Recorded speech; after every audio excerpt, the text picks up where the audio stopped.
Bonjour et bienvenue sur le podcast de la goutte et de l'océan.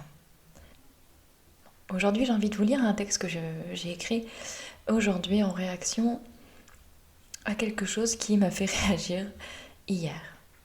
Je ne vais pas vous en dire plus, je vais juste vous le lire.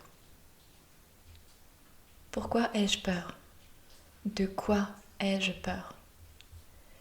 Hier fut un tournant pour les États-Unis d'Amérique, le départ d'un président et l'arrivée d'un autre. J'ai beaucoup d'amis aux États-Unis, des gens que j'aime énormément, des gens d'horizons différents. Nous avons beaucoup partagé ensemble il y a plus de 10 ans et puis pour certains d'entre nous, nous sommes rentrés dans nos pays d'origine, d'autres sont restés vivre là-bas comme expatriés ou simplement parce qu'ils sont américains. Le temps a passé, nous avons tous continué nos vies, nos expériences de vie, nous avons cheminé à notre rythme. Et nous sommes toujours en contact, même si j'observe que nos convictions, nos idées diffèrent. N'est-ce pas cela l'amour ? Hier, un de ses amis partage une image sur les réseaux sociaux où on peut lire des insultes envers ceux qui aimaient le président sortant, leur donnant des noms d'oiseaux. Et je me suis sentie triste et en colère. Pourquoi ? Je me suis demandé pourquoi. Et pas parce que la première chose que j'ai sentie dans cette image, c'était l'arrogance. La supériorité de la personne qui se permet de se placer au-dessus de celui ou celle qu'elle considère comme un imbécile pour avoir aimé un être humain, un président en l'occurrence, que cette personne n'aime a priori pas. Cette suffisance, ce dédain, il m'insupporte. Et en même temps, j'y vois de la peur. Pourquoi haïr avec autant de force nos frères et sœurs qui ne partagent pas les mêmes idées que nous, les mêmes convictions, tout simplement qui n'ont pas le même prisme que nous ? Qui peut prétendre avoir la vérité ? Qui dicte la bonne pensée ? Ce qui est bien et ce qui est mal ? Ce qui me semble grave est bel et bien cette pensée unique que l'on veut imposer à tous et à toutes aujourd'hui.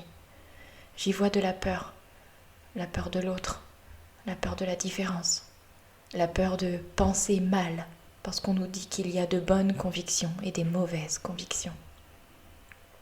J'avais envie de demander à cet ami s'il se pensait, du coup, supérieur, meilleur que celles et ceux qui ne pensaient pas comme lui ?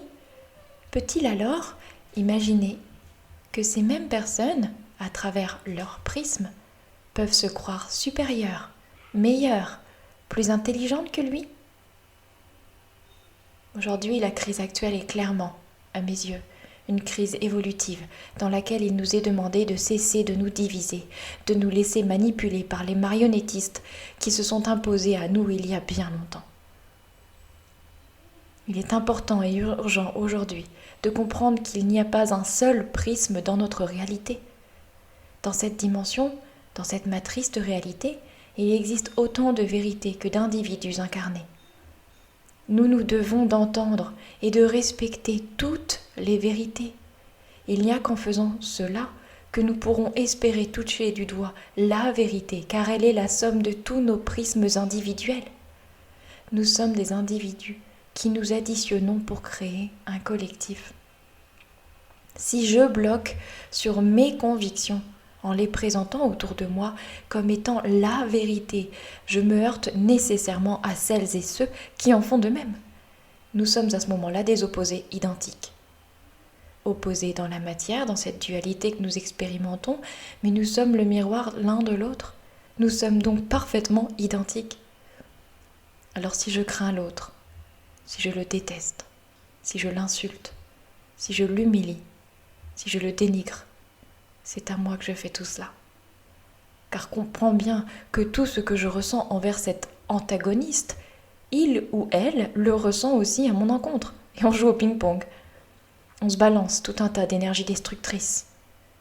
Pourquoi faire cela ? Pourquoi nous faire du mal l'un à l'autre alors que nous faisons tous partie d'un collectif ? Nous sommes tous liés. Nous sommes tous des frères et sœurs. Nous sommes tous des êtres humains. Mais avant tout, nous sommes des êtres spirituels, venus expérimenter la matière, la dualité. Nous sommes venus expérimenter ce que nous ne sommes pas afin de pouvoir saisir et vivre ce que nous sommes vraiment dans la matière. En d'autres termes, Et comme le dit Neil Donald Walsh dans Conversation avec Dieu, si un être de lumière a le désir de vivre sa lumière, de l'expérimenter, il va devoir être baigné de noirceur, ce qu'il n'est pas, afin de pouvoir comprendre et réaliser ce qu'il est dans la dualité, dans une densité plus basse, différente de celle dans laquelle il évolue originellement. Ce monde est alors, à mon sens, plus que cohérent. Nous avons fait le choix d'être là, dans cette densité basse, sombre, chaotique, à l'envers. La peur est donc elle aussi une des clés de notre expérience et de notre évolution.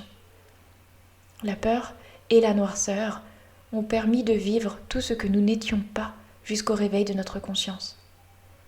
Peu importe le temps que cela a pris ou prendra, le temps est une notion propre à notre dimension. Il s'agit aujourd'hui de comprendre que nous sommes encore massivement esclaves de la peur parce qu'elle est là depuis des éons. Elle est l'outil le plus puissant pour nous faire expérimenter la noirceur. La peur enferme nos consciences, donne les commandes à notre mental et fait taire notre cœur. Que la peur soit un outil primitif utile à notre survie est indéniable. Elle permet de libérer de merveilleux mécanismes physiologiques, les endorphines et autres. Mais elle n'est normalement pas faite pour durer sur la longueur. Nous ne devrions pas vivre dans la peur constante. Ce n'est pas naturel et ce n'est pas bon pour notre santé physique et morale. Nous le savons, c'est une certitude. Elle affaiblit nos systèmes immunitaires notamment. Il ne s'agit pas ici de chercher ou trouver un coupable, de jeter la pierre sur celles et ceux que l'on considérerait comme les marionnettistes, celles ou ceux qui utiliseraient et auraient intérêt à nous garder dans la peur, etc., parce que tout sert la lumière. Même les dessins les plus sombres, en apparence, servent l'éveil des consciences. J'avais envie de dire à mon ami que le temps de la division est révolu. Le temps de l'union est arrivé. Le temps de la peur est révolu. Le temps de l'amour est arrivé. Parce que nous sommes tous identiques. Nous venons tous de la même source. Nous sommes tous des lumières, ici-bas, qui nous ignorons pour certains, qui nous découvrons pour beaucoup, qui nous réalisons pour d'autres. Peu importe là où nous en sommes sur notre chemin, nous sommes tous en chemin. Nous sommes tous là où nous devons être, sinon nous serions ailleurs. Je suis une variable de toi. Je suis une probabilité de toi. Tu es une variable de moi. Tu es une probabilité de moi.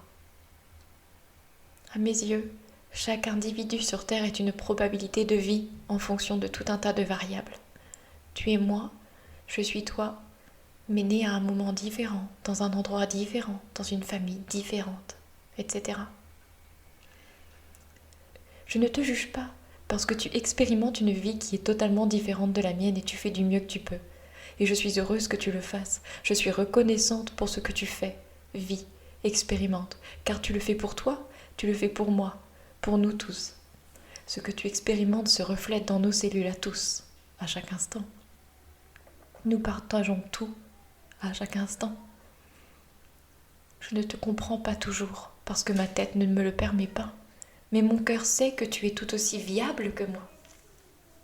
Que tu as tout à fait le droit de vivre, le droit de penser, le droit de faire et de dire tout ce que tu veux. Tu comprends aussi que tout ce que tu vis, pense, fais, dis, est de ta responsabilité. Il t'appartient de faire tout cela en ton âme et conscience. Je ne te jugerai pas. Ta conscience le fera seule, le temps venu, quoi qu'il arrive. Pour toi et pour moi. N'aie plus peur, mon frère, ma sœur, de tes frères et sœurs.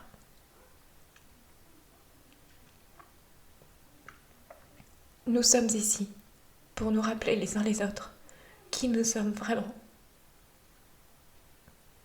Car nous nous sommes oubliés, mais qu'il est temps de se souvenir. Il est temps de se regarder dans les yeux, de se voir, vraiment, et d'admirer la lumière cachée derrière la noirceur de tes iris, et de dire à haute et intelligible voix, je te vois, Je t'aime.